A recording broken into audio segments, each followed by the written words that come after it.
want to change the world? Start off by making your bed. If you make your bed every morning, you will have accomplished the first task of the day. It will give you a small sense of pride, and it will encourage you to do another task, and another, and another. And by the end of the day, that one task completed will have turned into many tasks completed. Making your bed will also reinforce the fact that the little things in life matter. If you can't do the little things right, you'll never be able to do the big things right. And if by chance you have a miserable day, you will come home to a bed that is made, that you made. And a made bed gives you encouragement that tomorrow will be better. To pass SEAL training, there are a series of long swims that must be completed. One is the night swim. Before the swim, the instructors joyfully brief the students on all the species of sharks that inhabit the waters off San Clemente. They assure you, however, that no student has ever been eaten by a shark, at least not that they can remember. But you are also taught that if a shark begins to circle your position, stand your ground.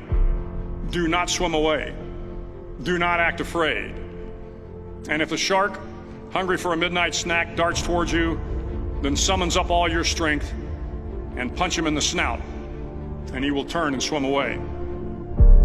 There are a lot of sharks in the world. If you hope to complete the swim, you will have to deal with them. So if you want to change the world, don't back down from the sharks. Over a few weeks of difficult training, my SEAL class, which started with 150 men, was down to just 42.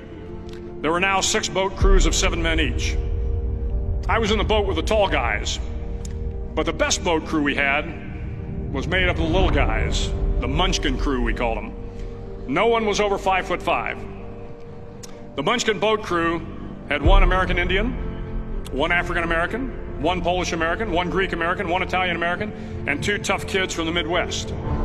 They out-paddled, outran, and outswam all the other boat crews. The big men in the other boat crews would always make good-natured fun of the tiny little flippers the Munchkins put on their tiny little feet prior to every swim. But somehow these little guys from every corner of the nation and the world always had the last laugh, swimming faster than everyone and reaching the shore long before the rest of us. SEAL training was a great equalizer. Nothing mattered but your will to succeed, not your color, not your ethnic background, not your education, not your social status. If you want to change the world, measure a person by the size of their heart, not by the size of their flippers. The 9th week of training is referred to as Hell Week. It is 6 days of no sleep, constant physical and mental harassment, and 1 special day at the Mud Flats. The Mud Flats are an area between San Diego and Tijuana where the water runs off and creates the Tijuana Sloughs, a swampy patch of terrain where the mud will engulf you. It is on Wednesday of Hell Week that you paddle down in the mud flats and spend the next 15 hours trying to survive the freezing cold, the howling wind, and the incessant pressure to quit from the instructors. As the sun began to set that Wednesday evening, my training class, having committed some egregious infraction of the rules, was ordered into the mud.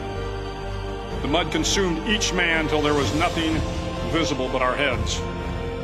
The instructors told us we could leave the mud if only 5 men would quit. Only 5 men, just 5 men, and we could get out of the oppressive cold. Looking around the mud flat, it was apparent that some students were about to give up. It was still over 8 hours till the sun came up. 8 more hours of bone-chilling cold. The chattering teeth and the shivering moans of the trainees were so loud, it was hard to hear anything.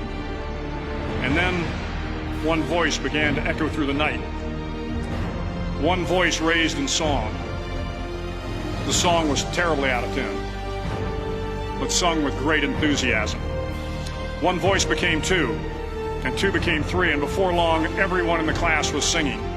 The instructors threatened us with more time in the mud if we kept up the singing, but the singing persisted, and somehow the mud seemed a little warmer, and the wind a little tamer, and the dawn not so far away. If I have learned anything in my time traveling the world, it is the power of hope. The power of one person, a Washington, a Lincoln, King, Mandela, and even a young girl from Pakistan, Malala. One person can change the world by giving people hope. So if you want to change the world, start each day with a task completed. Find someone to help you through life. Respect everyone. Know that life is not fair and that you will fail often. But if you take some risks, step up when the times are the toughest, face down the bullies, lift up the downtrodden, and never, ever give up. If you do these things, the next generation and the generations that follow will live in a world far better than the one we have today. And what started here will indeed have changed the world for the better.